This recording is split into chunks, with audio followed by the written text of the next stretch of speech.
August in the garden, it feels like the perfect time to sit back, enjoy the fruits of your labour, and celebrate a bountiful harvest. But what if I told you that right now, in this abundant month, you could be making critical mistakes that will undo all your hard work, and not just this year, but potentially next year's success as well. Today, we're going to break down the top 5 common August gardening mistakes that almost everyone makes. And I promise you, by the end of this video, your perspective on late summer gardening will change forever. It's vital to understand. August isn't the finish line for your plants. It's a complex, transitional period. Your plants have already poured immense energy into growth and fruiting, and now they need to mature, prepare their seeds, and store energy for winter, or for that final crucial push to maximize their yield. That's why our actions during this time become absolutely critical. What might have been beneficial in June could in August prove to be disastrous. Alright, let's talk about the number 1 mistake almost everyone makes: improper watering. You'd think it's straightforward, right? But August is a deceptive month. A quick summer shower passes, the air feels fresh, the soil looks moist, and we confidently decide there's no need to water today.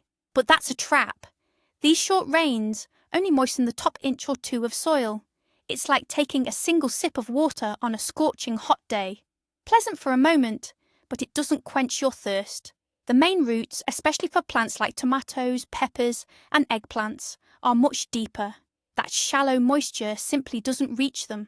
Your plants experience hidden stress, and then we wonder why our fruits are small and not developing properly. Now for the other extreme, watering in the evening, especially directly onto the leaves, when it's cooler. While you might get away with this in June or July, August nights become cool and dewy.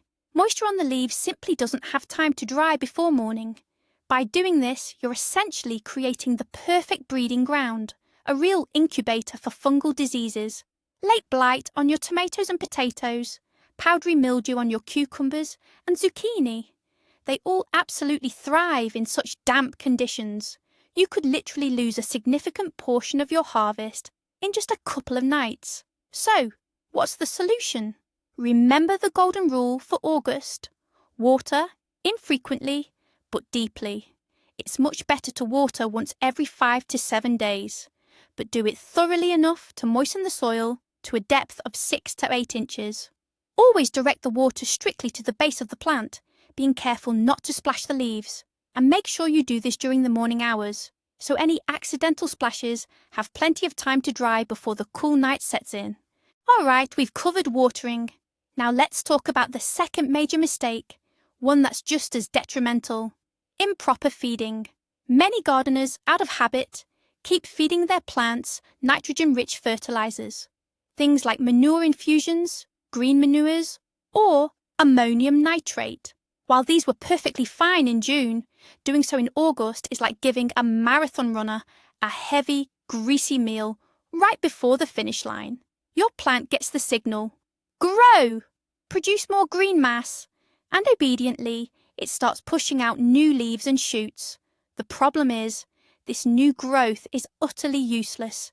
It's weak, watery, and becomes an easy target for aphids and diseases. It won't have time to mature before the cold weather hits and will simply freeze. But most importantly, your plant is wasting precious energy. Instead of funneling all its sugars and nutrients into developing large, sweet and flavourful fruits, it's investing in this unnecessary vegetative growth. The result? A lush, bushy plant with tiny, often sour tomatoes. In August, your green friend's diet needs to change drastically. Their best allies now are potassium and phosphorus. Phosphorus is crucial for root development and seed maturation. Potassium, on the other hand, is the unsung sweetener of your garden. It's directly responsible for sugar accumulation in fruits, enhancing their flavour and improving their shelf life. That is, how long they can be stored. For perennial plants like trees, shrubs and roses, potassium also plays a vital role in hardening off the wood, preparing them for winter. The simplest and most accessible source of both potassium and phosphorus is ordinary wood ash. Mix about a cup of wood ash into a bucket of water. Let it steep for a while, and then apply it directly to the base of your plants. This is the perfect power cocktail for August. Moving on, mistake number 3 might seem the most pleasant at first glance. It's all about harvesting. You'd think, what could possibly go wrong? Just pick them and enjoy. But this is exactly where a crucial secret lies, one that directly impacts the abundance of your harvest. It's the timing, or rather, the lack of timely harvesting. Let's consider for a moment. What's the primary goal of any plant? It's certainly not to feed us, much as we'd like to think so. Its biological imperative is to reproduce, to produce mature seeds. And as soon as a plant fulfills this fundamental task, it gets a clear signal. Mission accomplished. That huge, yellowed, overgrown cucumber you were too lazy to pick. To the plant, that's the finish line. It understands, my seeds are ready. Time to relax, conserve energy, and stop putting effort into forming new fruits. But here's the trick. By regularly picking young cucumbers, zucchini, pattypan squash, peas, and beans, you're constantly teasing the plant. You're essentially telling it, nope, your mission isn't accomplished yet. No offspring here. Keep trying. And so, it's compelled to keep flowering and setting new fruit again and again. Think of it this way. For every cucumber you pick on time, you're encouraging the plant to produce 2 more. But we're not done yet. Equally crucial is dealing with fallen fruit, or windfalls, under your fruit trees. Every worm-eaten apple or rotting pear that hits the ground isn't just waste. It's a 5-star hotel for pests and a breeding ground for diseases. Things like fruit rot, apple scab, and codling moth larvae all comfortably overwinter in these decaying fruits and the soil directly beneath them. Then, come spring, they'll emerge with renewed vigour, ready to attack your budding young crop. So, the rule is simple. Harvest your fruits regularly, don't let them get overripe, and immediately clear away all fallen fruit. Your garden will definitely thank you for this, starting next season. The 4th critical mistake many gardeners make in August is neglecting sanitation pruning, or simply proper plant maintenance. By late summer, many home gardeners get tired and stop actively shaping their plants, letting their vegetable patches turn into overgrown jungles. They think, let it grow however it wants, as long as I get some fruit. But in the end, they get the exact opposite result. Overgrown, dense plantings are a paradise for diseases and a nightmare for your harvest. Imagine a tomato plant choked with suckers and old, lower leaves. Inside that bush, there's hardly any air circulation.